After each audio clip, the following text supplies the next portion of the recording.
Hello, welcome to our channel Linus Sasan. Today we are going to discuss about Kashi. Kashi is a city, one of the city in India, and it's a very famous city. It is believed is one of the oldest city. Sadhguru, with such a powerful mechanism set up for a human being to evolve and be liberated in this place, is there a need to do any rituals in Kashi? Because what I hear from you is that there is a great design to this place, the yantra you talked about. So your mere presence here should be enough. Still, I see many people come here to do rituals of various kinds. What is the significance of such rituals?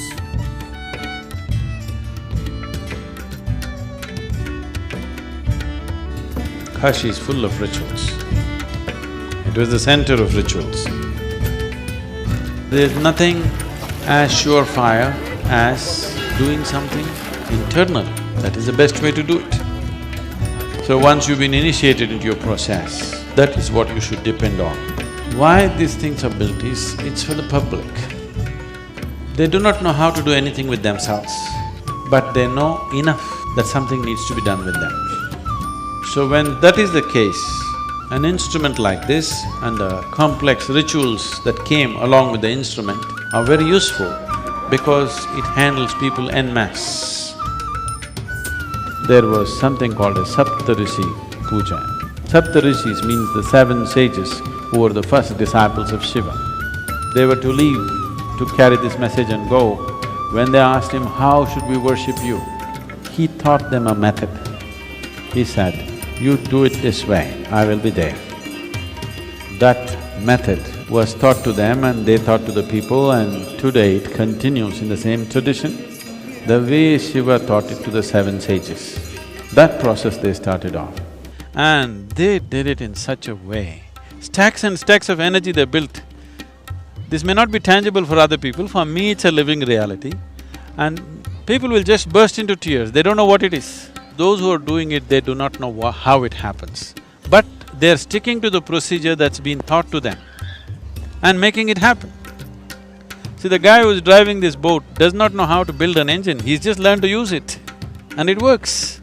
So they just learned to use it. As the Saptarishi should have done, seven people sat down there and they did this and it was a phenomenon. I've never seen anything so energetic in any temple. I've been to quite a few.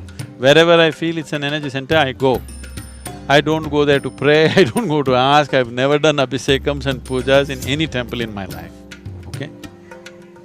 But this is a phenomenal science. You must come and sit in the Dhyanalinga temple. No ritual, no mantra, no puja, no nothing. It's always in total silence. Just come and sit there and see, because it's essentially created for meditativeness. People who have no idea what's meditation, people who have no instruction, without an instruction, you can make people meditative. So these are technologies, these are not belief systems. Great. Technology is gone bad. My last question to you is, when somebody comes to Kashi, what is a must one should experience here? First of all, to come prepared a little bit. I would say, if you're traveling to Kashi, at least for 3 months, get initiated to some simple meditative process, meditate for some time, make yourself little more sensitive and come. Leave all your beliefs at home and come. Thank you, it was really a pleasure. Yeah, it's a wonderful word, and let's continue having another clip of him. I'm sorry I'm mixing up together, but let's discuss today. The most complex and sophisticated machine on the planet, that's Kashi. It's phenomenal that somebody created a place like this. We bow down to them for the intelligence behind it, the competence behind it, the vision behind it, the compassion behind it, to make it available to everybody. This is what the world needs, not dogma, not philosophies, not belief systems. Human ability to go beyond our sense organs and be able to perceive something which is right now considered beyond. This is the only way a human being will know. This is the only way a human consciousness will expand. This is the only way a human being will evolve beyond narrow divisions that have happened in human societies.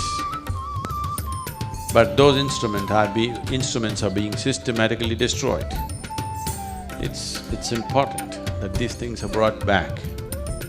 Past we have survived. The question is, the future, will we survive? This has been unfortunate history of humanity, that the greatest things on the planet will not survive, the crudest things will survive. Unless societies, individual human beings take care to nourish them. It's very important. If you want a refined society for tomorrow, for our children and their children to live, if we want a refined society, it's very important we nurture the sophistication that is around. Otherwise, crude things will dominate anyway.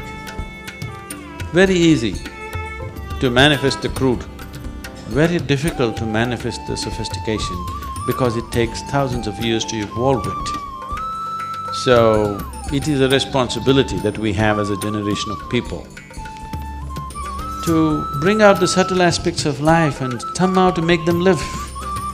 To whatever extent everybody can do. If we cannot create another Kashi, the existing one we should preserve to whatever extent we can and create more instruments through which human beings can connect to larger possibility. We don't need more books to read. We need more practical instruments and methods through which a human being can expand his sense of who he is right now.